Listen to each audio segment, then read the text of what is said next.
Et là, si vous entendez défiscalisant, vous entendez déjà l'alerte, non pas l'alerte inflation, mais l'alerte arnaque, puisque généralement ça se passe très mal. Moi, ce que je ferais là, c'est que je ferais, tu sais, comme la carte au Uno, là où tu changes le sens, mais peut-être qu'il faut mieux, tu vois, se couper un doigt que se couper un bras et passer à autre chose. Bonjour à tous, bienvenue dans une nouvelle analyse de patrimoine. Aujourd'hui, on regarde le profil d'un finariste qui gagne 8 000 € par mois. C'est parti. Ce finariste qui gagne 8 000 €, en réalité, c'est son couple, enfin, c'est son foyer qui gagne 8 000 € par mois et il a plus de 200 000 € à investir, donc c'est du lourd. Patrimoine brut, c'est un millionnaire, 1,2 million d'euros. Patrimoine net, 850 000 €. Écrasante majorité d'immobilier, comme d'habitude. Nous sommes en France, pas de surprise. Pas mal d'actions, quand même, 138 000 €, ça commence à être très très solide. 99 000 € sur des comptes bancaires, ça fait mal à la tête. 94 000 € sur des livrets, aïe, et rien d'autre. Ok, on va voir pourquoi il y a autant de cash sur des livrets, c'est quand même... Enfin, là, il y a 200 000 €, il y a quasiment 30%, enfin...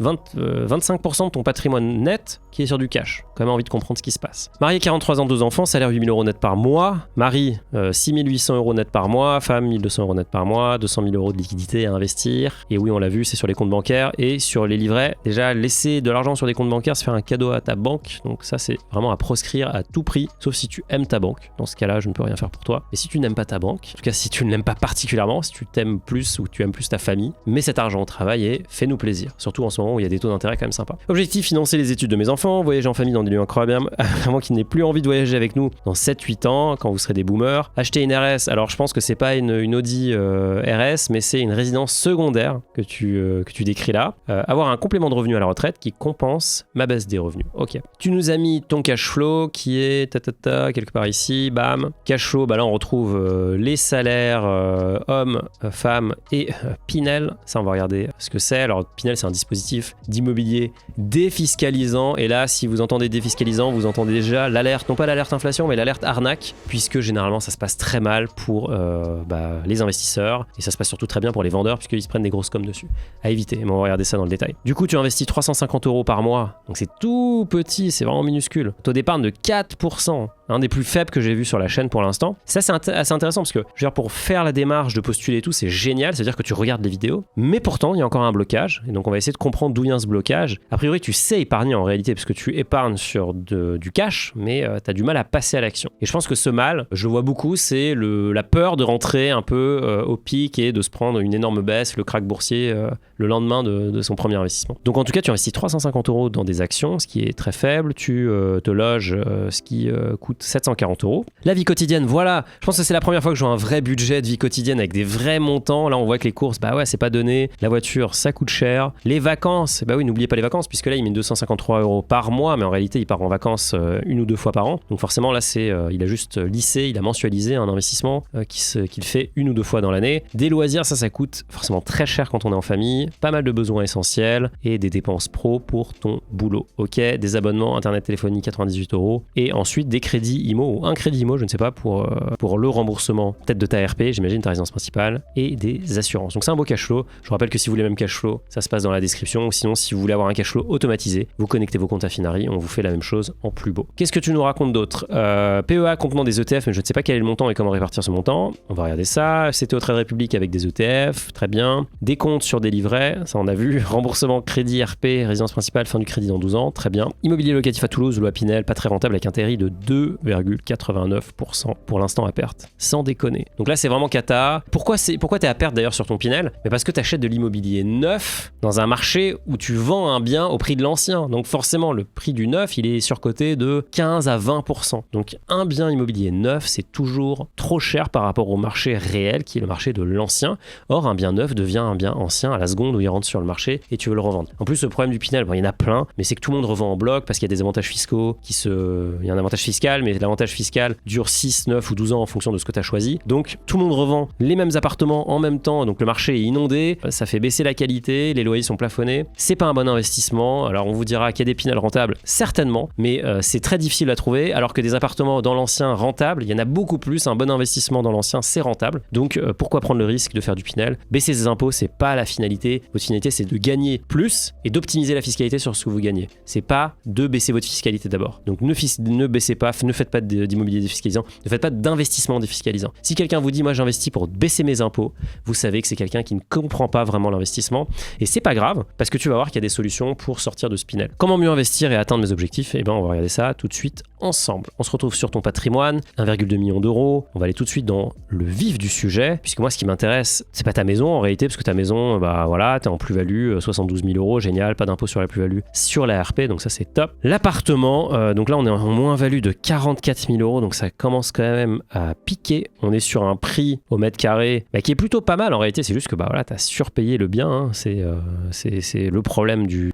neuf. On voit aussi que le loyer est capé, donc là je crois que tu avais dit que c'était à Toulouse. Le problème c'est que les loyers sont capés par rapport au marché, donc en plus tu ne peux pas faire une opération cash flow positive. D'ailleurs on le voit ici, l'opération est largement négative, ton TRI il est à 3% parce que tu as quand même mis de l'emprunt, mais en fait tu es tellement négatif ici, tu t'as tellement à décaisser, que tu as tellement de flux sortants que c'est pas intéressant. D'ailleurs la rentabilité brute je la regarderai même pas, je regardais vraiment le TRI. Donc TRI Kata, pour moi il faut, et donc tu l'as acheté en 2017, donc là ça va faire 7 ans. Pour moi il faut sortir de ce bien. La question qui se pose maintenant c'est est-ce que tu t'es engagé sur 6, 9 ou 12 ans? Et c'est ça qui va être important. Si tu t'es engagé sur 6 ans, bah jackpot, tu sors maintenant. Si tu t'es engagé sur 9 ans, et bah tu serres encore les dents pendant 2 ans et après tu sors. Par contre, tu as des pénalités quand même. Mais peut-être qu'il faut mieux tu vois, se couper un doigt que se couper un bras et passer à autre chose. Parce que la bonne nouvelle, c'est que si tu vends ce bien, bah, tu vas quand même récupérer du cash puisqu'il a quand même une valeur. Tu vas faire une perte, certes, mais tu vas pouvoir passer à autre chose et même psychologiquement, tu vas pouvoir passer à autre chose parce que je pense que c'est pénible. D'ailleurs, on me dit souvent les estimations,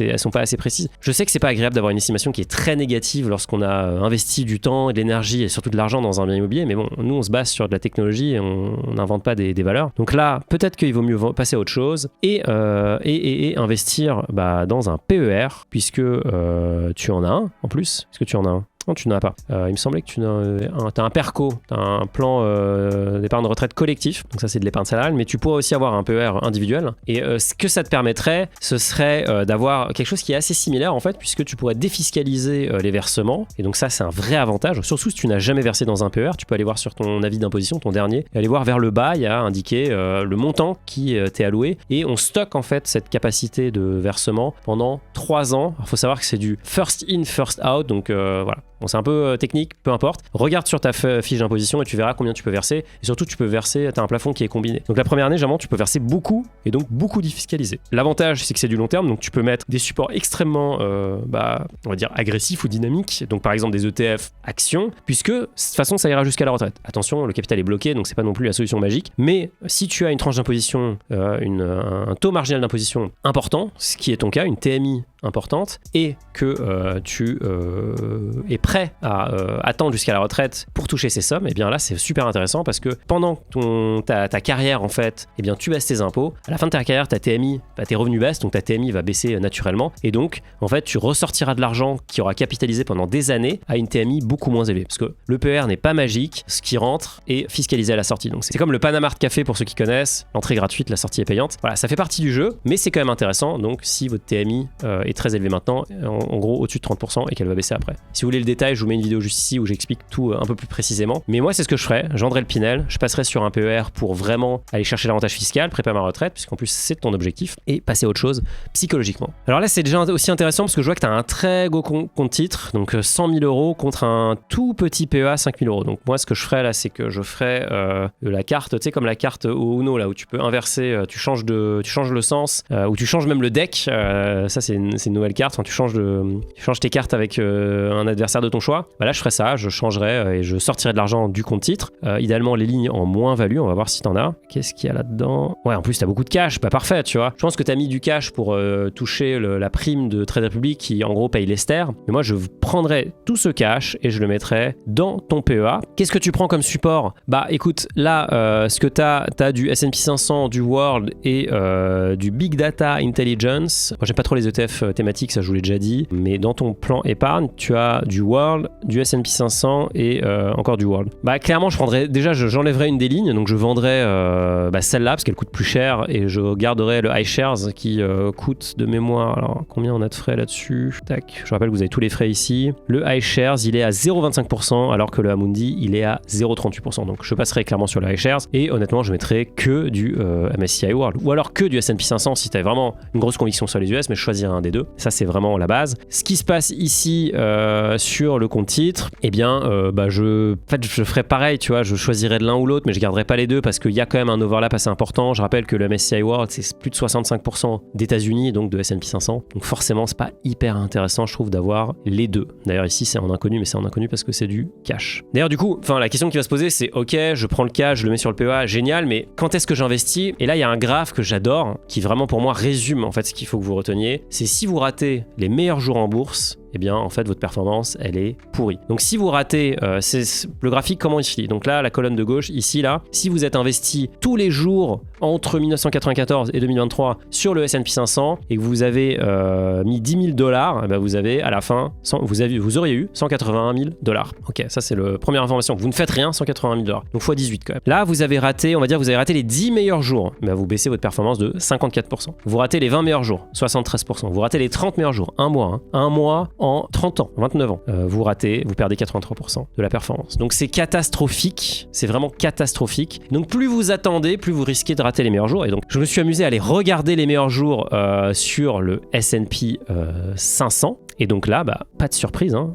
Je suis allé sur Wikipédia, je me suis pas embêté plus que ça. Eh bien, vous voyez que c'est juste un truc de fou en fait. Les meilleurs jours, c'est quand? Eh ben, c'est le 8 août 2024, donc il n'y a pas si longtemps que ça. Eh bien, ça tombe bien puisque c'était 3 jours après un des pires jours, qui était un moins 3%. Donc après un moins 3%, on s'est pris un plus 2%. Le meilleur jour ici, dans le tableau, c'est pendant le Covid, le 13 mars. Le 13 mars, figurez-vous que c'est 3 jours après, on s'est pris un moins 11%. Mais la bonne nouvelle, c'est qu'on s'est pris un plus 9% juste derrière. Et ensuite, on s'est pris une série de jours de folie absolue, plus 6%. Voilà. Donc, si vous ratiez tout ça, regardez, le mois de mars, c'est de la folie. En fait, si vous ratiez le mois de mars, alors évidemment, si vous êtes un génie, vous sortiez la veille d'une baisse et vous rentriez la veille d'une hausse. Donc ça marche pas. Mais surtout, si vous ratiez ce mois-là, vous étiez mort, quoi. Vous étiez vraiment ratatiné. C'était là que se jouait la perf. Les meilleurs, ils sont rentrés évidemment quand ça a baissé. Ensuite, ils ont jamais revendu parce que depuis, ça a jamais baissé. En tout cas, pas beaucoup. Mais donc, c'est super dur de savoir si c'est le bon moment ou pas. Ce qu'il faut faire, c'est juste rentrer. Vous savez, si vous rentrez en DCA, j'ai fait une vidéo dessus, eh bien, c'est plus rassurant psychologiquement. C'est moins rentable que si vous rentrez d'un coup en lump sum.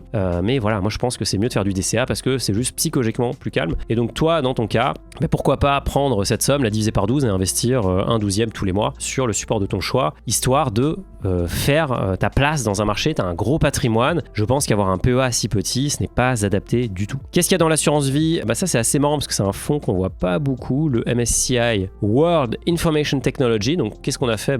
On est allé voir la performance et vous voyez en bleu, le MSCI World Technology explose le Nasdaq, qui lui-même explose ou qui eux-mêmes explosent le S&P 500 et le MSCI World. Bon, ça, on le savait déjà. Mais c'est assez impressionnant. C'est un fonds qu'on n'avait pas trop sur le radar. Par contre, on voit que sur notre matrice de corrélation, d'ailleurs, c'est quelque chose qu'on va peut-être mettre dans le produit. Dites-nous si ça vous intéresse dans les commentaires. Ici, on voit que c'est quand même hyper corrélé entre le World Technology et le S&P 500. Il y a une corrélation pas parfaite, mais bon, la corrélation de 1 signifie que les courses bougent de la même façon. Là, entre 0,80, 0,76, 0,73, en gros, c'est du pareil au même. Donc, pas hyper utile de multiplier les supports. Ici, d'ailleurs, on voit que tu as le MSCI All Countries. Je vous rappelle que la différence entre le World et le All Countries World, c'est que le World, c'est Europe, États-Unis, Japon, et le All Countries, c'est la même chose avec les marchés émergents en plus. Qu'est-ce qu'il y a d'autre? Il y a du cash sur des comptes bancaires de mémoire. Donc là, il y a 40 000 € à la BNP. Ça, faut vraiment arrêter très très très vite. On voit que ça a quand même bien baissé, mais ça, à minima, mets-le sur une banque qui rémunère les dépôts. Il y en a plein qui font ça. Il y a Wise qui fait ça. Il y a des livrets qui existent. Il y a des comptes à terme. Mais en tout cas, ne laisse pas dormir ce cash. Mets-le au travail. Et à minima, tu devrais gagner le taux de l'Ester. D'ailleurs, on m'écrit souvent, on demande souvent ce que c'est l'Ester. C'est ce taux-là, STR BR. Et donc, vous pouvez aller sur le site de la Banque centrale qui est relativement bien fait. Vous voyez, le taux du jour, c'est 3,665%. Vous ne toucherez pas ce taux parce qu'il y a des banques qui prennent une com. Il y a Trade Republic qui paye ça, mais je crois que c'est capé à 50 000 euros et il faut avoir un DCA en cours. Il y a d'autres banques qui payent ça, typiquement Wise, Revolut paye ça. Ça dépend de votre abonnement sur Revolut, ça dépend de plein de trucs, mais Wise prend une com aussi. Mais en gros, vous pouvez avoir 3,40, 3,30% brut, parce que je vous rappelle que vous paierez la flat tax là-dessus, évidemment, c'est pas gratuit. Le seul livret sur lequel vous ne payez pas d'intérêt, c'est le livret A. Quoi d'autre? Évidemment, t'es fan des livrets, il n'y a pas de surprise. Beaucoup de cash quand même, enfin, je trouve qu'il y a trop de cash en général. Il y a trop de cash, surtout que tu veux préparer des projets qui sont hyper intéressants, hyper concrets, tu vois, dans 7-8 ans, c'est pas non plus énorme. Donc ça, t'as raison, l'argent ici, dis-toi que cet argent-là, tu ne veux pas le mettre à risque parce que tu voyageais maintenant avec tes enfants, mais le taux de l'Ester, c'est parfait. L'Ester, c'est un taux qui est payé de façon journalière, donc en fait, c'est littéralement le taux le plus court qui existe dans la zone euro. Acheter une résidence secondaire dans 7-8 ans, ça aussi, évidemment, tu vas pas tout placer en bourse, mais à minima, il faut le placer sur des supports qui payent, donc peut-être du fonds euro sur une assurance vie qui en ce moment va être aux alentours des 4%. Ça peut être intéressant, peut-être de l'obligataire, mais à minima, faut le mettre plus que sur un compte bancaire. Et les emprunts, on finit, t'as un taux super, 1,90%, franchement, ça faut pas toucher, on laisse couler, on profite de la vue et on profite du paysage, mais t'es dans un super emprunt. Du coup, ta question, c'était de savoir qu'est-ce qu'il faut faire de tes 200 000 euros. En tout cas, c'est comment mieux investir, atteindre mes objectifs. Du coup, ce qu'on s'est amusé à faire, c'est qu'on a pris ton patrimoine actuel, on s'est dit, allez, YOLO, t'investis tout le cash que t'as en bourse, on rajoute en plus tes investissements, on annualise tes investissements mensuels de 350 euros, à la louche, évidemment. Cette année d'épargne, rendement de bourse 8%, qui est assez réaliste, un taux de retrait, allez, on va mettre 4%, c'est-à-dire que c'est ce que tu vas retirer de ton capital tous les ans. Tu places 200 000 euros, tu finis avec 290 000 euros. Mais maintenant, imagine, si tu dis, en fait, ma ARS, ma résidence principale, j'en ai pas besoin, je vais quand même garder un peu de liquidité. Allez, on va dire que tu gardes 50 000 euros de liquidité pour te faire plaisir et faire des voyages de fou avec tes enfants. Et par contre, t'as 43 ans, donc t'as encore 20, combien la retraite, 65 ans, t'as encore 22 ans devant toi. Là, mon ami, c'est plus du tout la même histoire. Tu finis avec un capital final de 492 000 euros et surtout, tu peux te verser un revenu qui commence quand même à être très sympa. Et ça, c'est que en investissant ton cash, puisqu'évidemment, tu disposes de plus. Toi, tu as déjà, si on enlève le cash, tu as 60 000 euros de cash ici. En gros, tu as à peu près, 70 000 euros en plus, donc on peut faire 220 000. T'es pas mal, quoi, tu vois, ça commence à faire quand même des revenus qui sont très sympas. Et ça, c'est sans augmenter ta capacité d'emprunt, d'épargne, qui, je trouve, ça, on avait déjà parlé tout à l'heure sur ton simulateur de budget, où est-ce qu'il est, je vais le trouver, il est pas là, il est là, qui est quand même assez réduite à 4%. Je pense que tu pourrais investir en réalité un peu plus. Et ça, c'est sans le dernier truc qui est si tu vends ton Pinel. Alors, ton Pinel, malheureusement, tu vas pas récupérer cette somme-là, puisque évidemment, tu as un emprunt. Donc, tu vas récupérer la valeur nette. Donc, tu vas récupérer, a priori, 68 000 euros, 70 000 euros dessus. Et donc, ça, tu pourrais aussi l'investir en plus et profiter de la hausse de patrimoine. Donc, là, on pourrait dire, tu finis finalement à 300 000 euros. Donc, là, c'est plus du tout la même trajectoire. Donc, en vendant ton Pinel, tu te débarrasses d'un bien qui est pas terrible. Tu passes à autre chose, tu passes à la bourse et tu fais vraiment travailler ton argent. Donc en conclusion, franchement, tu as fait des très bons choix, tu as mis en place les bonnes enveloppes, il faut un peu arbitrer entre les enveloppes, il faut faire travailler le cash et non pas le laisser dormir sur les comptes bancaires, il faut probablement se couper un doigt plutôt que de se couper un bras sur le Pinel, et après, rouler jeunesse, c'est très bien organisé et il n'y a pas grand chose de plus à dire. Si ça t'a aidé, tu me dis dans les commentaires, ou si j'ai raté des choses, tu n'hésites pas à me le dire. Si vous avez trouvé ça intéressant et que vous voulez que j'analyse votre patrimoine, vous postulez, le lien est dans la description et toutes les semaines, mon équipe et moi sélectionnons les profils les plus intéressants pour que vous puissiez regarder une petite analyse en dégustant votre café. On se donne rendez-vous dimanche prochain pour une nouvelle analyse. D'ici là, je vous souhaite des bons investissements et je vous dis à très vite. Ciao.